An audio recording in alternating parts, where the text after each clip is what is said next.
In the autumn of 1513, as Niccolò Machiavelli penned what would become The Prince in his modest farmhouse outside Florence, he witnessed the collapse of everything he had believed about human nature and political idealism. The republic he had served with unwavering dedication had crumbled, the Medici family had returned to power, and Machiavelli found himself exiled, tortured, and stripped of everything that had given his life meaning. Yet in this moment of profound personal devastation, he discovered what would become one of history's most important warnings about the deadliest pattern of human thinking. The pattern Machiavelli identified was not mere naivety or optimism, but something far more dangerous: the tendency to base critical decisions on how we wish the world worked rather than how it actually operates. This cognitive trap, which modern psychology would later recognize as a form of wishful thinking combined with confirmation bias, had destroyed republics, toppled kingdoms, and ruined countless individual lives throughout history. Machiavelli called it the difference between the way men live and the way men ought to live, and he understood that those who confused the two were destined for destruction. The roots of this dangerous thought pattern run deep in human psychology. From childhood, we are taught to believe in fairness, justice, and the fundamental goodness of people. These beliefs serve important social functions, creating the moral framework that allows civilization to exist. But, when these idealistic assumptions migrate from the realm of aspiration into the sphere of practical decision-making, they become lethal. Machiavelli observed that leaders who governed based on how they believed people should behave, rather than how people actually behaved, invariably found themselves outmaneuvered, betrayed, and ultimately destroyed by those who understood human nature more clearly. Consider the case of Pier Soderini, the leader of the Florentine Republic whom Machiavelli served. Soderini was a man of impeccable moral character, beloved by the citizens for his honesty, integrity, and genuine desire to serve the common good. He believed deeply in the republican ideals of civic virtue and assumed that others shared his commitment to the greater good.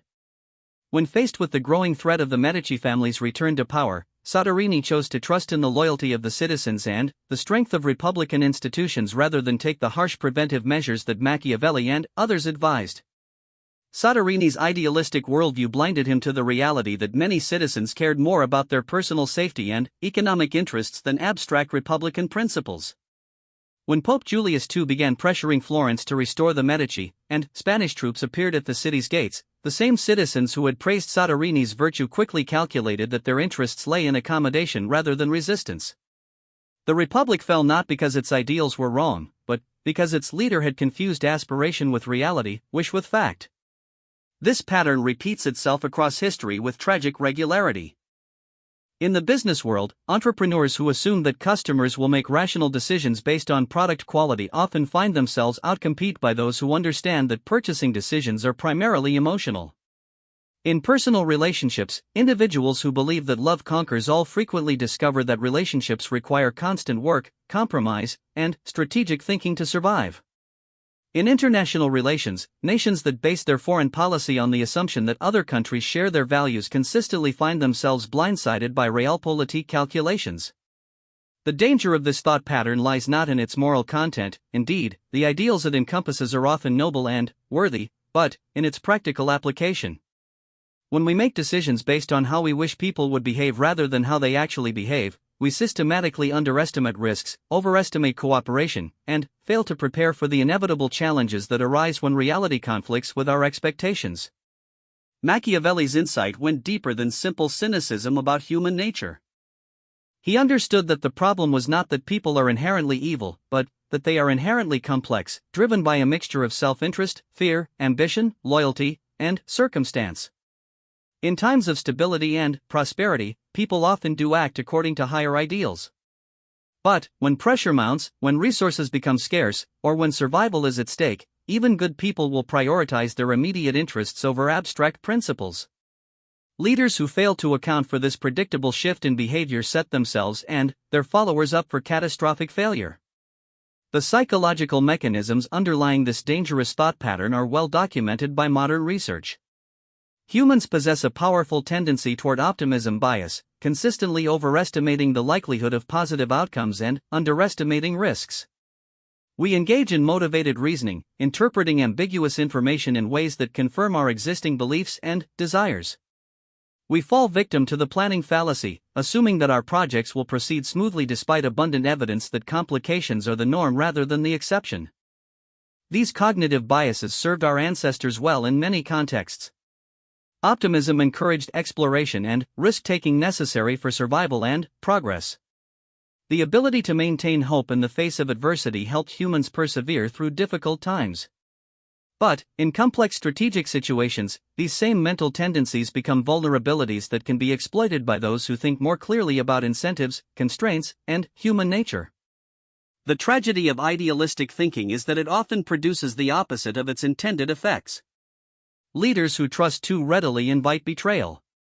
Negotiators who assume good faith on all sides often enable bad actors to take advantage of legitimate stakeholders. Reformers who believe that appealing to people's better angels will automatically produce change frequently see their movements co-opted or destroyed by those willing to use more realistic methods. This is not to suggest that ideals are worthless or that cynicism is the answer. Rather, Machiavelli's warning points toward a more sophisticated approach, holding high aspirations while making decisions based on clear-eyed analysis of how people actually behave under various circumstances. The most effective leaders throughout history have been those who combine moral vision with strategic realism, who understood that achieving good outcomes often requires acknowledging and working with the less admirable aspects of human nature. The merchant princes of Renaissance Italy exemplified this balance. They created magnificent works of art, supported humanistic learning, and built institutions that promoted trade and prosperity. But they also understood that success in their competitive environment required careful attention to alliances, military preparedness, and the management of both internal and external threats. They were idealists in their vision and realists in their methods. In the modern era, this lesson remains as relevant as ever. Technology has amplified both the opportunities and the risks associated with idealistic thinking. Social media platforms designed with utopian visions of connecting people and democratizing information have been weaponized for manipulation and division. Cryptocurrency projects built on idealistic assumptions about decentralized cooperation have repeatedly fallen victim to fraud and market manipulation. Startup companies founded on the belief that good intentions and innovative products automatically lead to success regularly fail because they ignore fundamental realities about competition, customer behavior, and market dynamics. The key insight from Machiavelli's analysis is that the riskiest thought pattern is not pessimism or cynicism, but the systematic substitution of wishful thinking for realistic assessment. This pattern is particularly dangerous because it feels virtuous. It allows us to maintain our moral self-image while making decisions that are strategically unsound. It provides the psychological comfort of believing that we live in the world we wish existed rather than the more challenging world that actually exists. Understanding this pattern is the first step toward developing what we might call strategic wisdom, the ability to pursue worthy goals through realistic means. This requires developing comfort with the tension between idealistic aspirations and pragmatic implementation, between holding people to high standards while preparing for the possibility that they may fall short of those standards. The stakes of this cognitive challenge have never been higher. In an interconnected world where individual decisions can have far-reaching consequences, the ability to think clearly about human nature and strategic dynamics becomes not just a personal advantage but a social necessity. Leaders in every field, from politics and business to education and technology, must learn to navigate the complex landscape between cynical manipulation and naive idealism. As we delve deeper into Machiavelli's warnings and their modern applications, we must remember that his goal was not to promote amorality but to enable more effective pursuit of worthy objectives. The prince who understood human nature could better protect his people. The republic that acknowledged the role of self-interest in politics could design institutions that channeled those interests toward the common good. The individual who recognized the complexity of human motivation could build more authentic and lasting relationships. The journey toward this kind of strategic wisdom begins with honest self-examination. We must ask ourselves, in what areas of our lives are we making decisions based on how we wish things worked rather than how they actually work? Where are our idealistic assumptions setting us up for predictable failures? How can we maintain our moral commitments while developing more realistic strategies for achieving them? These questions lead us naturally into the second part of our exploration, examining the specific mechanisms by which idealistic thinking undermines practical effectiveness, and the historical examples that illustrate these dynamics in action. Part 2, The Mechanisms of Self-Deception and Historical Patterns. The morning of August 24, 1572, dawned peacefully in Paris, but, by nightfall, the streets would run red with the blood of thousands of Protestants in what history remembers as the Assay. Bartholomew's Day Massacre. The tragedy began not with religious hatred alone, but with a catastrophic failure of strategic thinking by Protestant leaders who had placed their faith in political promises and formal agreements rather than understanding the true dynamics of power and incentive that governed their Catholic rivals. Admiral Gaspard de Coligny, the most prominent Protestant leader in France, had spent years cultivating a relationship with the young King Charles IX, believing that reason, mutual respect, and shared French identity could bridge religious divides. Coligny's correspondence reveals a man convinced that his personal influence with the king, combined with formal guarantees of religious tolerance, provided sufficient protection for Protestant communities throughout France. He dismissed warnings from more cautious Protestant voices who urged him to maintain military preparedness and political independence.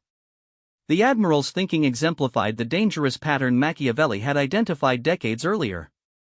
Coligny confused his own noble intentions with universal human nature, assumed that formal agreements would hold under pressure, and failed to account for the complex web of interests and fears that motivated his opponents. When Catherine de' Medici and the Catholic faction decided that Protestant influence threatened their power, they struck with devastating effectiveness, exploiting the very trust and good faith that Coligny had cultivated. This historical tragedy illustrates the first major mechanism by which idealistic thinking leads to disaster: the substitution of formal agreements for realistic power analysis.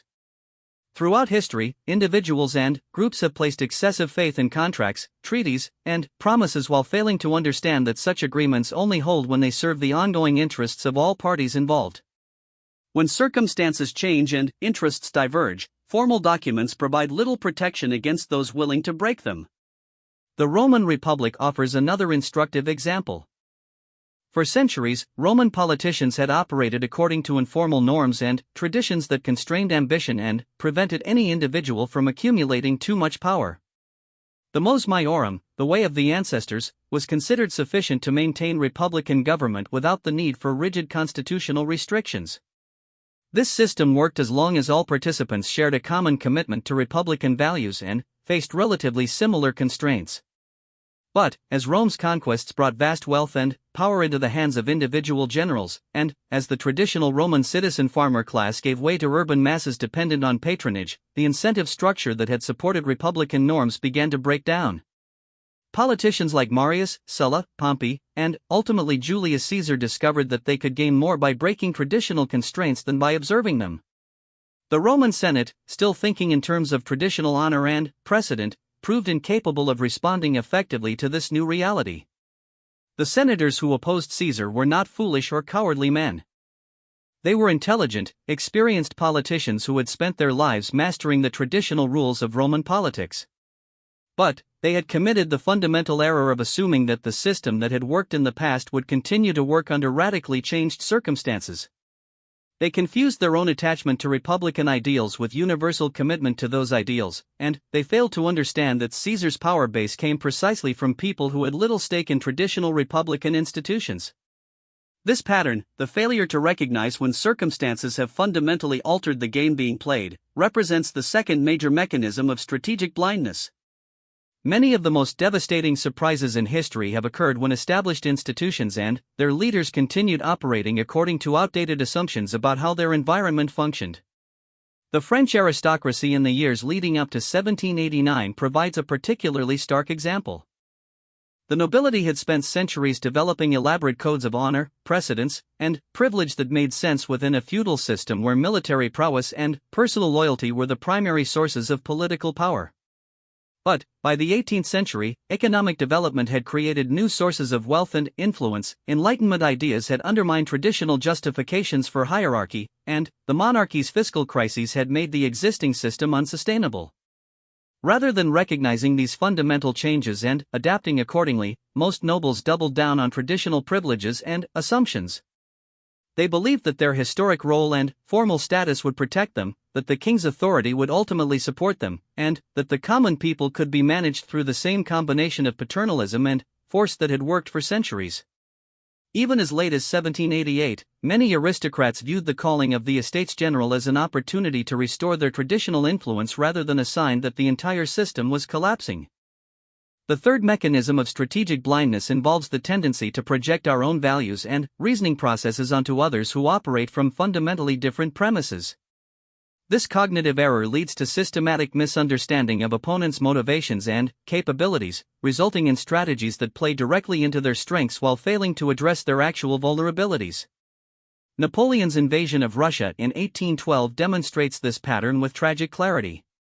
The French emperor had achieved his previous victories through a combination of superior military organization, rapid movement, and his ability to force decisive battles that showcased his tactical genius.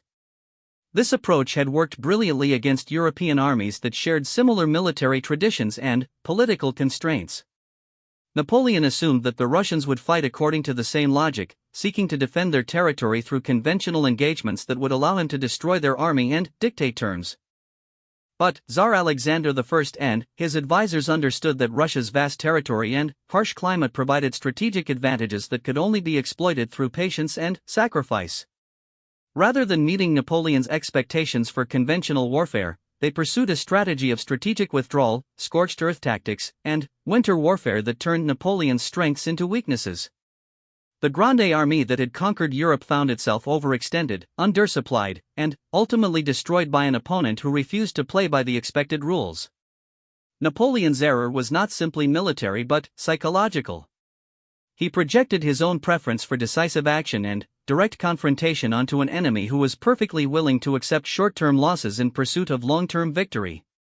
His strategic planning was based on how he would behave in similar circumstances rather than careful analysis of how his specific opponents actually thought and operated.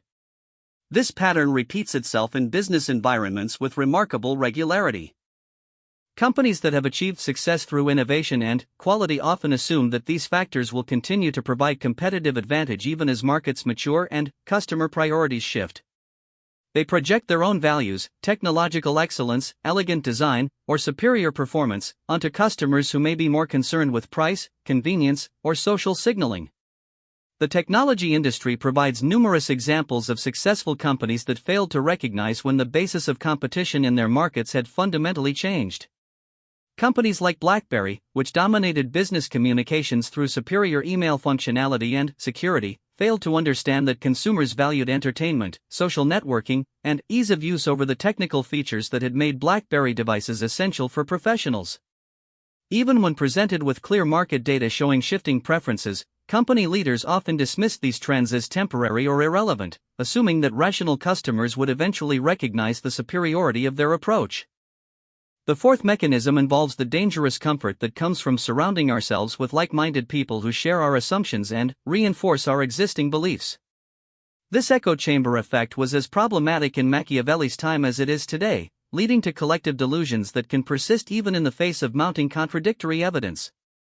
The court of Louis XVI provides a textbook example of how institutional isolation can produce catastrophic misunderstanding of external realities.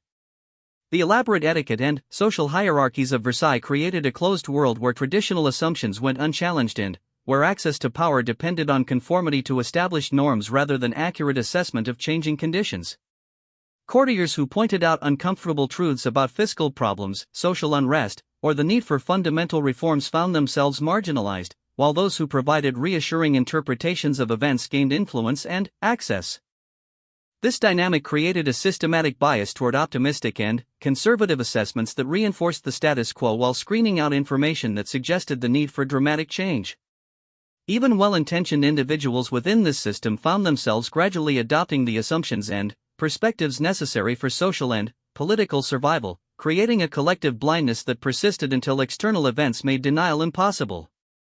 Modern corporations, political organizations, and social movements often replicate this pattern, creating internal cultures that reward loyalty and optimism while punishing dissent and uncomfortable analysis.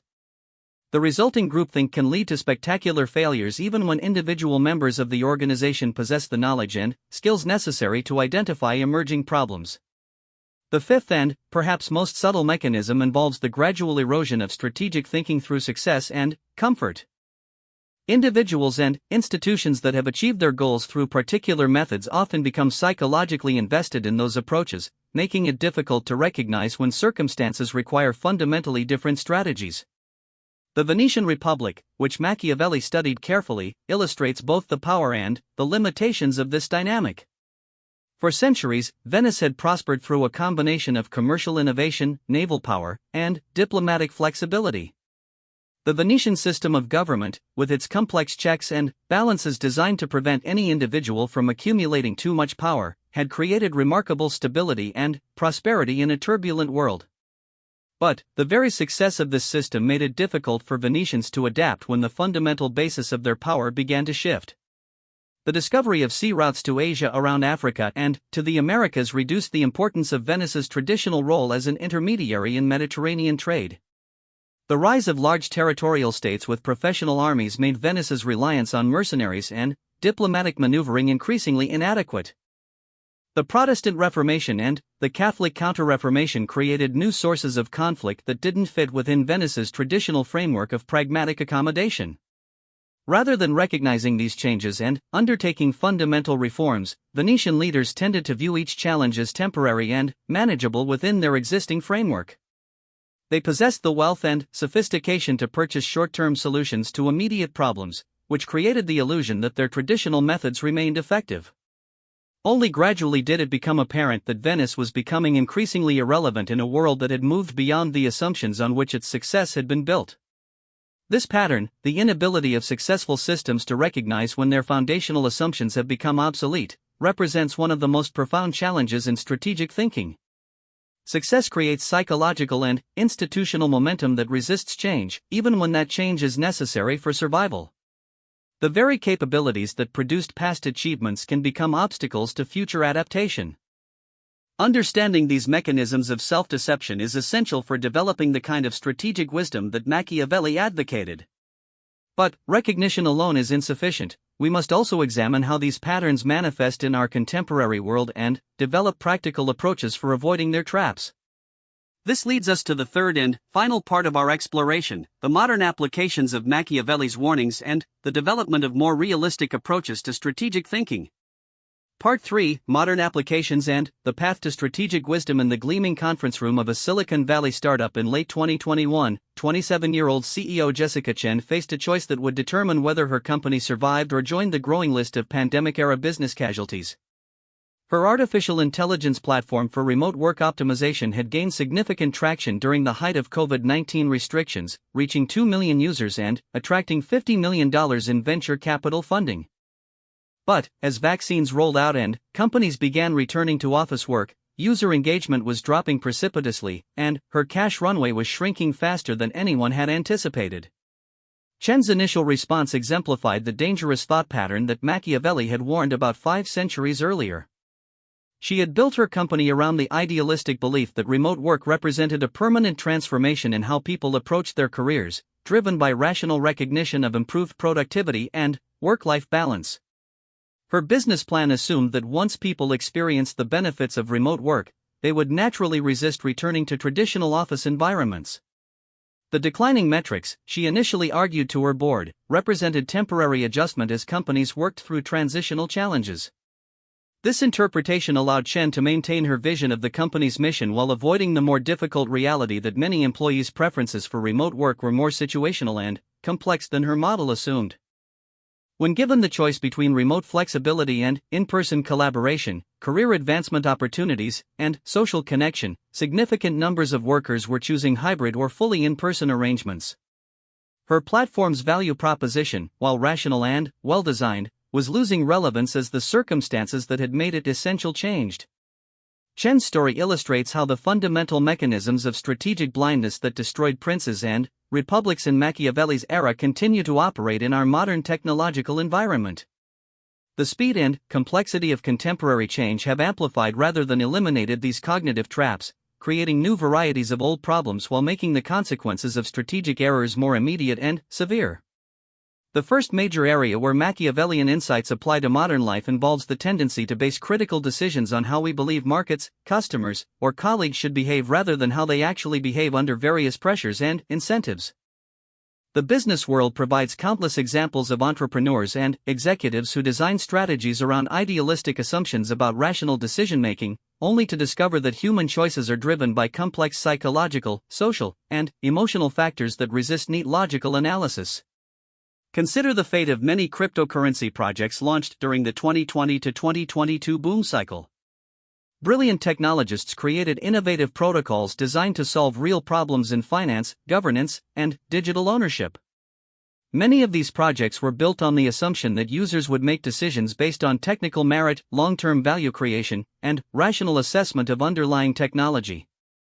The reality proved quite different. Most participants in cryptocurrency markets were driven by speculation, social signaling, and herd behavior, creating boom and bust cycles that destroyed many technically superior projects while elevating others with better marketing and community management. The entrepreneurs behind these failed projects were not lacking in intelligence or technical skill. Their error lay in confusing their own rational, long-term oriented mindset with the motivations of their potential users. They designed for the market they wished existed rather than the market that actually existed, creating beautiful solutions to problems that most people weren't particularly motivated to solve. This pattern extends far beyond technology into every area of human endeavor where strategic thinking matters. In politics, candidates who assume that voters will make decisions based on policy positions and rational analysis of governing competence often find themselves defeated by opponents who understand that electoral success depends more on emotional connection, tribal identification, and narrative appeal. In education, reforms based on the assumption that students naturally want to learn and teachers naturally want to teach often fail because they don't account for the complex incentive structures, social pressures, and institutional constraints that actually determine behavior in educational settings. The second major area where Machiavellian analysis proves essential involves the dangerous tendency to assume that formal rules, agreements, and institutional structures will hold under pressure without adequate enforcement mechanisms or alignment with underlying interests. The corporate world provides numerous examples of companies that relied on partnership agreements, intellectual property protections, and market-sharing arrangements that collapsed as soon as circumstances made violation more profitable than compliance. The relationship between established technology companies and the startups they acquire illustrates this dynamic clearly. Acquisition agreements typically include detailed provisions designed to protect the startup's culture, preserve its innovative capacity, and maintain the autonomy that made it successful.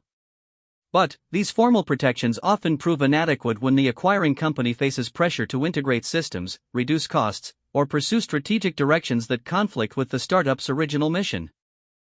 The entrepreneurs who founded these companies often express surprise and betrayal when their carefully negotiated agreements fail to prevent outcomes they had tried to avoid. Their error lies in assuming that legal documents and good faith negotiations provide sufficient protection against the organizational dynamics and competitive pressures that will inevitably emerge over time. A more Machiavellian approach would involve designing structures that align ongoing interests rather than relying primarily on formal constraints. This insight applies equally to personal relationships, where many people assume that marriage vows, friendship commitments, and family bonds will automatically withstand the stresses and changes that life inevitably brings. While these formal and emotional commitments certainly matter, relationships that survive and thrive over time are typically those where participants understand the need for continuous investment, adaptation, and attention to changing needs and circumstances. The third area where strategic wisdom proves essential involves recognizing when the fundamental rules of the game have changed, even when surface-level indicators suggest continuity. Many of the most devastating business failures in recent decades have occurred when successful companies continued operating according to assumptions that were no longer valid, missing critical inflection points until it was too late to adapt effectively. The retail industry provides particularly clear examples of this dynamic. Companies like Sears and Toys R Us had spent decades building competitive advantages based on physical scale, supply chain efficiency, and brand recognition. These advantages were real and valuable within the traditional retail environment, creating sustainable moats that protected market share and profitability for extended periods. But the rise of e-commerce, changes in consumer shopping behavior, and the development of new logistics and marketing technologies fundamentally altered the basis of competition in retail markets. Success increasingly depended on technological capabilities, data analysis, and customer experience design rather than traditional retail strengths. Companies that recognized this shift early and invested accordingly, like Amazon, Target, and Walmart, thrived, while those that assumed their traditional advantages would continue to provide protection found themselves rapidly marginalized. The leaders of failing retail companies were not incompetent or lazy. Many were highly experienced professionals who understood traditional retail operations better than almost anyone. Their error lay in assuming that the fundamental structure of their industry would remain stable, allowing them to continue competing based on historical strengths rather than developing new capabilities for a changed environment. This pattern repeats across industries and time periods with remarkable consistency. Success in any competitive environment depends on accurate assessment of what factors actually determine outcomes, not what factors we believe should determine outcomes or what factors have determined outcomes in the past. The fourth major application involves developing realistic strategies for dealing with opposition, competition, and conflict. One of Machiavelli's key insights was that effective leaders must understand their opponent's motivations, capabilities, and constraints in order to develop strategies that actually work rather than strategies that feel morally satisfying or intellectually elegant. Modern examples of this principle can be found in every competitive arena. In legal practice, attorneys who prepare cases based on logical arguments and factual evidence while ignoring the psychological dynamics, procedural realities, and political considerations that actually influence judicial decisions often find themselves outmaneuvered by opponents who understand the full context in which their cases will be decided.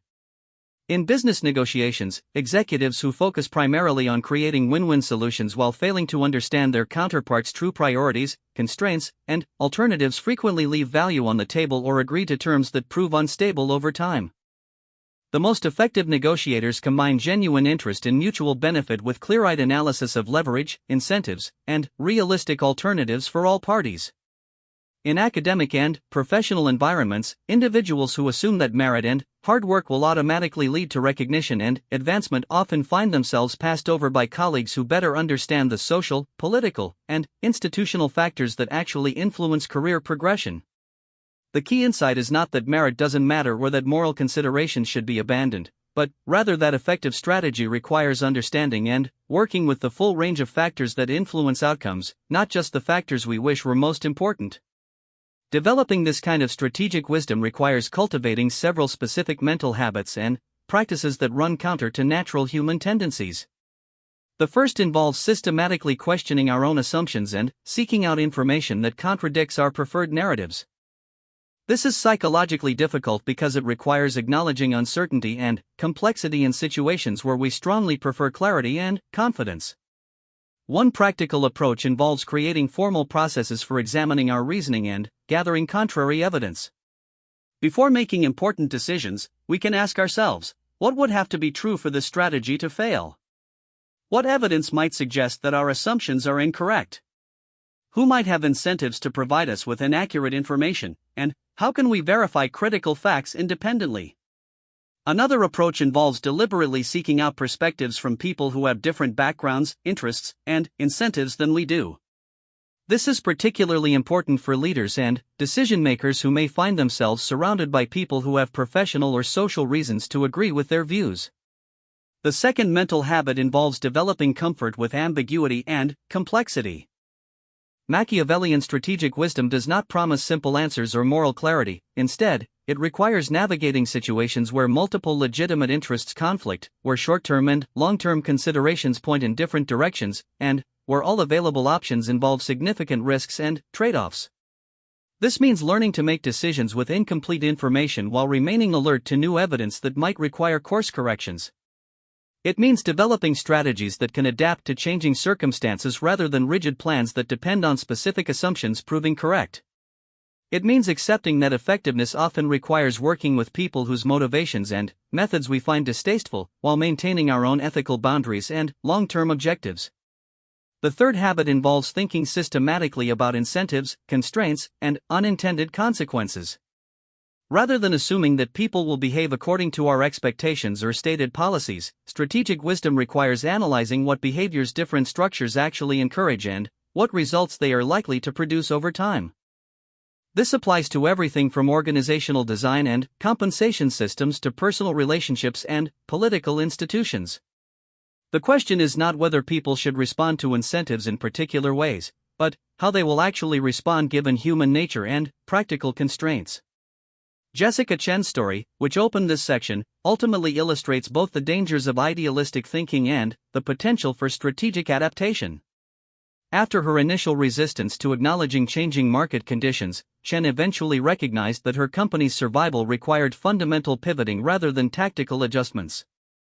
Working with her board and leadership team, she conducted a systematic analysis of which assumptions underlying their business model were proving incorrect and what new opportunities might exist given the actual rather than wished-for trajectory of remote work adoption. This led to a strategic pivot toward providing AI-powered tools for hybrid work environments, acknowledging that most organizations were settling into flexible arrangements rather than fully remote or fully in-person models. The pivot required difficult decisions about product development, staffing, and market positioning, but it was based on realistic assessment of customer needs and competitive dynamics rather than idealistic assumptions about how the world should work. While the company did not achieve the exponential growth that Chen had originally envisioned, it established a sustainable business model and avoided the fate of many peers that maintained unrealistic strategies too long. Chen's experience illustrates that strategic wisdom is not about abandoning ideals or becoming cynical, but rather about finding effective ways to pursue worthy goals in a complex and often unpredictable world. The most successful leaders, organizations, and individuals throughout history have been those who combine moral clarity about their objectives with realistic analysis of the means required to achieve them. This balance, maintaining idealistic aspirations while employing realistic methods, represents the essence of what Machiavelli was trying to teach. His warning about the riskiest thought pattern was not a counsel of despair or an argument for abandoning ethical considerations. Instead, it was a call for strategic sophistication that acknowledges the full complexity of human nature and social dynamics. In our contemporary world, where change happens faster and stakes are often higher than in previous eras, developing this kind of strategic wisdom has become not just advantageous but essential. The leaders who will thrive in the coming decades will be those who can hold idealistic visions while making decisions based on realistic assessment of how people, organizations, and systems actually function under various pressures and incentives. The path forward requires constant vigilance against our own cognitive biases, systematic efforts to understand rather than judge the motivations of others, and the intellectual humility to recognize when our assumptions prove incorrect. It requires developing comfort with complexity and ambiguity while maintaining the moral clarity necessary for effective action. Most importantly, it requires recognizing that strategic wisdom is not a destination but an ongoing practice, a continuous process of learning, adaptation, and growth that serves both our individual effectiveness and our collective capacity to create positive change in a challenging world. The riskiest thought pattern that Machiavelli warned about continues to claim victims in every generation, but it need not claim us. By understanding the mechanisms of self-deception, learning from historical patterns, and developing more sophisticated approaches to strategic thinking, we can pursue our highest aspirations through means that are grounded in reality rather than wishful thinking. This is perhaps the most valuable legacy that the Florentine secretary has left us, not cynicism or amorality, but a path toward effectiveness that serves both wisdom and justice in an imperfect but improvable world.